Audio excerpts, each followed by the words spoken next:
शहर आई देहाती बहू। हाल ही में रोहन की शादी निर्मला नाम की लड़की से हुई थी। निर्मला गांव की लड़की थी। रोहन के पिता और निर्मला के पिता दोनों बचपन के दोस्त थे। उन्होंने बचपन में ही एक दूसरे से वादा कर लिया था कि दोनों बच्चों के बड़े होते ही उनकी शादी करवा देंगे। इसलिए वादे के अनुसार रोहन के पिता निर्मला को अपनी बहू बनाकर घर ले आते हैं।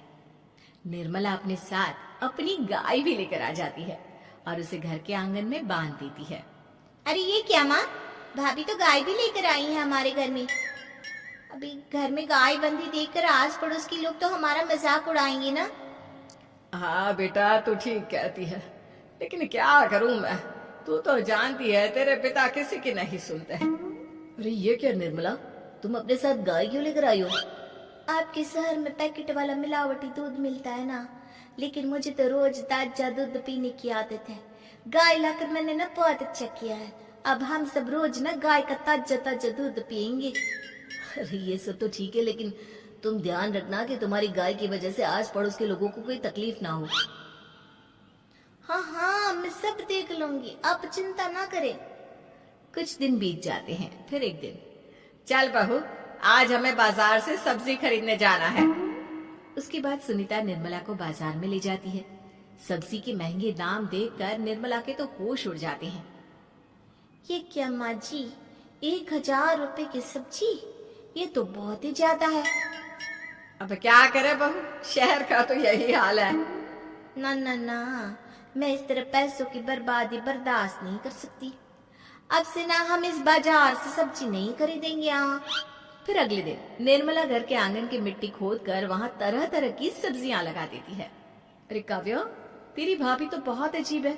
उसने तेरे पूरे आंगन को खेत बनाकर रख दिया। मेरी समझ में नहीं आता तुम लोग इस लड़की को कहाँ से पकड़ कर लाए हो। अरे सब मेरे पिताजी का किया धरा है। सालों पहले अपने दोस्त से किए वादे के चलते उन्होंने उस गवार को हमारे गले बांध दिया। अरे तेरी भाभी सच में एक नंबर की गंवार है। उसे तो ढंग के कपड़े पहनने तक नहीं आते, ऊपर से उसने तेरे घर को गांव का तबेला बनाकर रख दिया है। उन औरतों की बातें सुनकर काव्या को बहुत बुरा लगता है। फिर वो अपने भाई रोहन से इस बात की शिकायत करने लगती है। रोहन निर्मला को समझाने की बहुत कोशिश करता है, लेकिन निर्मला के आगे उसकी एक नहीं चलती। फिर एक दिन रोहन निर्मला को एक शादी में ले जाता है।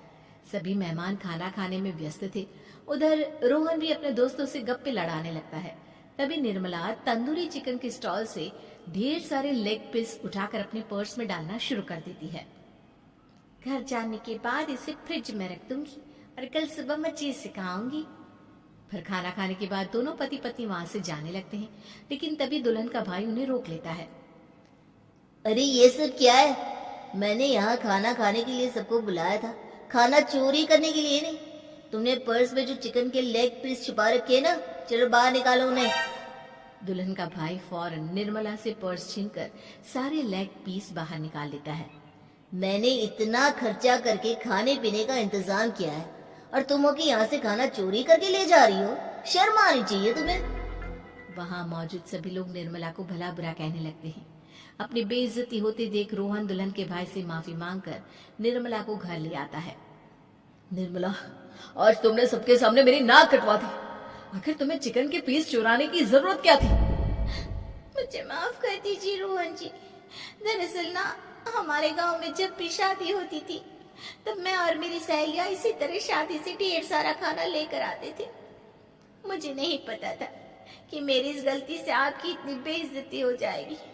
मुझे माफ कर दीजिए, आज के बाद ऐसी गलती कभी ना करेंगे।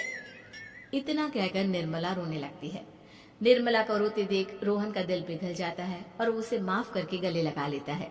इस तरह कुछ दिन बीत जाते हैं। फिर एक दिन रोहन उदास होकर घर लौटता है। रोहन के कपड़े बुरी तरह फटे हुए थे।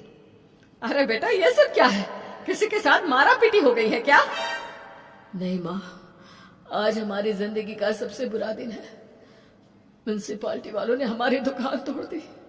आज से हमारी आमदनी पूरी तरह बंद हो गई। हे भगवान, हमने तो किस्त पर ढेर सारा सामान ले रखा है। अब हम सारे सामान की किस्त कैसे चुकाएंगे? मेरी तो सोचने समझने की शक्ति ही खत्म हो गई। पता नहीं आगे हमें और कितनी मुसीबत झेलनी पड़ेगी। आप सबको ना चिंता करने की जरूरत ना है, मैं सब ठीक कर दूंगी। तो कहना क्या चाहती है बहू? हम ना बोल कर नहीं बल्कि करके दिखाएंगे। हाँ। उसके बाद निर्मला अपने पिता को फोन करके गांव से 5 गाय मंगवा लेती है और फिर अगले दिन निर्मला सभी गायों का दूध निकालकर बड़े बर्तन में भर लेती है। तुम ये सब क्या कर रही हो निर्मला? मेरी तो कुछ समझ में नहीं आ रहा। हम ना इन गायों का दूध बेचने जा रहे हैं। उसके बाद हमारे पैसों की समस्या खत्म हो जाएगी। हे भगवान, बस यही दिन देखना बाकी रह गया था। भाभी दूध वाली बनकर दूध बेचेंगी तो मोहल्ले में इज्जत क्या रहेगी हमारी? सभी लोग हमें तरह तरह के ताने मारेंगे। आप ना ऐसी बेकार की बातें ना करो काव्या जी। जब जेब का पैसा और पेट की रोटी छिन जाती है तो इंसान पहले अपने और अपने परिवार के बारे में सोचता है। और वैसे भी जिस काम से हमारा घर चले उसकी कभी ना बुराई नहीं करनी चाहिए। फिर निर्मला दूध के 2 बड़े बर्तन साइकिल के दोनों तरफ लटकाकर मोहल्ले में घूमने लगती है। दूध ले लो, दूध, गाय का ताजा ताजा दूध ले लो, बिना मिलावट का शुद्ध दूध ले लो। चलो चलो आओ भाई, जल्दी ले लो। तभी निर्मला के पास कुछ औरतें आती हैं। अरे तुम तो सुनीता की बहू हो ना, तुम इस तरह सड़क पर दूध क्यों बेच रही हो? निर्मला उन दोनों औरतों को अपने घर के हालातों के बारे में सब बता देती है। देखिए, मैंने ना अभी अभी गाय का ताजा दूध निकाला है। आप सब तो रोज पैकेट का दूध पीती हो, आज गाय का ताजा दूध पी कर देखिए, इसकी ना बात ही कुछ और है। हाँ बहू, मुझे तुम्हारी बात समझ में आ गई। लाओ, मुझे 2 लीटर दूध दे दो। उस औरत की देखा देखी बाकी औरतें भी निर्मला से दूध खरीदना शुरू कर देती है। थोड़ी ही देर में निर्मला सारा दूध बेचकर ढेर सारे पैसे इकट्ठे कर लेती है। उसके बाद निर्मला घर जाकर सारे पैसे अपनी सास को पकड़ा देती है। अरे बहू, इतने सारे पैसे! सच में तेरा आइडिया तो काम कर गया। अरे माँ जी, आप तो बस देखती जाइए, कुछ ही दिनों में मैं अपने घर की सारी समस्या खत्म कर दूंगी। हाँ। फिर अगले दिन से निर्मला गायों के गोबर से ढेर सारे उपले तैयार करके बेचना शुरू कर देती है। निर्मला को पैसे कमाते देख रोहन के अंदर भी हिम्मत आ जाती है और वो भी दूध बेचने का फैसला करता है। निर्मला के कहने पर उसके पिताजी कुछ और गायों का बंदोबस्त कर देते हैं। इस तरह दोनों पति पत्नी मिलकर दूध बेचना शुरू कर देते हैं। कुछ ही महीनों में उनका दूध का व्यापार खूब फल फूल जाता है।